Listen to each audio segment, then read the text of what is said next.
John Wessick here with the title story to my new collection, The Alchemist's Grandson Changes His Name. After graduation, Herb Gordon drove his primer gray AMC Gremlin west to the San Fernando Valley, where he landed a job with a small defense contractor. Each day at work, Herb hunched over a computer terminal and modeled nuclear war scenarios. The monitor glowed with cool green numbers, enumerating the logic of mutual assured destruction. Herb's fingers played the keyboard like an organ. He composed subroutines that took the size and location of nuclear bursts and predicted the number of deaths from overpressure, burns, and radiation sickness. Once the calculations completed, Herb's code spit out a glossy map with colorful contours showing the number of fatalities. At first, Herb felt uneasy about his job, but he repeated the mantra that gave him peace by informing the nation's military leaders of nuclear war's true human cost. My calculations make it less likely. Soon, the bombs and missiles seemed far away from Herb's air-conditioned office. Surrounded by its pale green walls, Herb strove to produce the most accurate predictions he could. One afternoon, Ron Martin, Herb's supervisor, asked to see him. Ron, dressed in a white shirt with red striped tie, the typical uniform of an engineer of the day. "There's a problem with your calculations, Herb," Ron said. "The casualties are too high. The administration is asking Congress for a major increase in defense spending to pay for the Winnable Nuclear War Initiative. Your predictions give their critics ammunition. That could affect our funding." "But these are the best calculations we've done. I've added factors that you ignored in previous versions: radioactive contamination from ground bursts, disruption of fire and ambulance service, and so forth." I know, but we've got to get those numbers down. Go back and take a look at your assumptions. What if you changed the direction of the winds so they blew radioactivity away from cities? The time of day could be important. Say the workers had gone home for the night.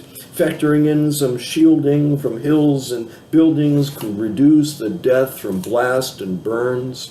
How long do you think it would take to make these modifications?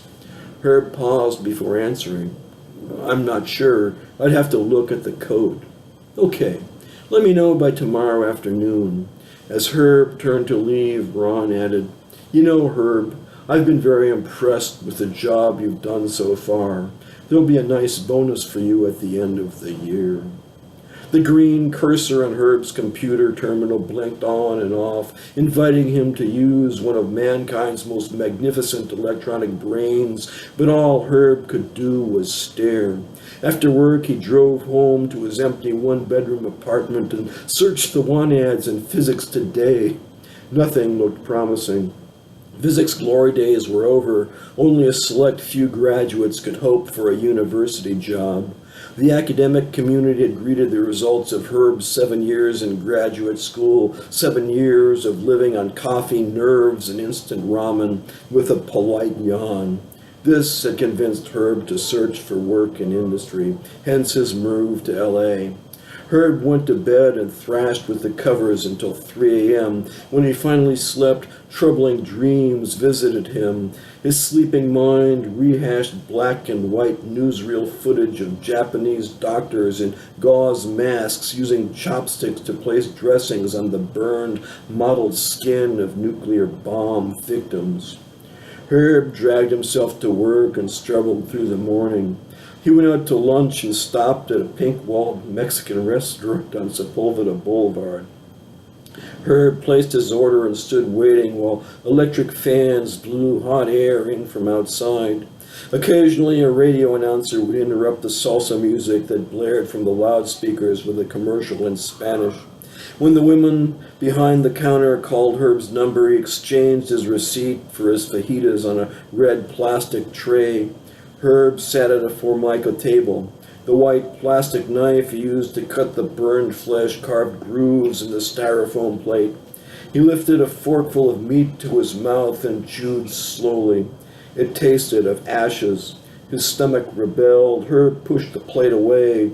There had to be some way out of his predicament. What would he do if he left his job? Nobody else would hire him. 11 years in college studying physics had come to nothing. He listened to the salsa music playing in the background.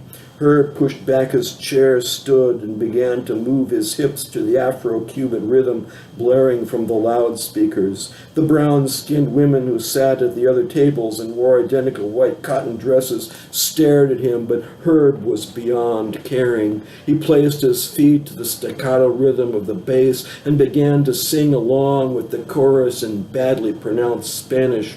When the voice of the lead singer broke through, taking Herb's spirit higher, Herb saw options and possibilities he'd never dreamed of.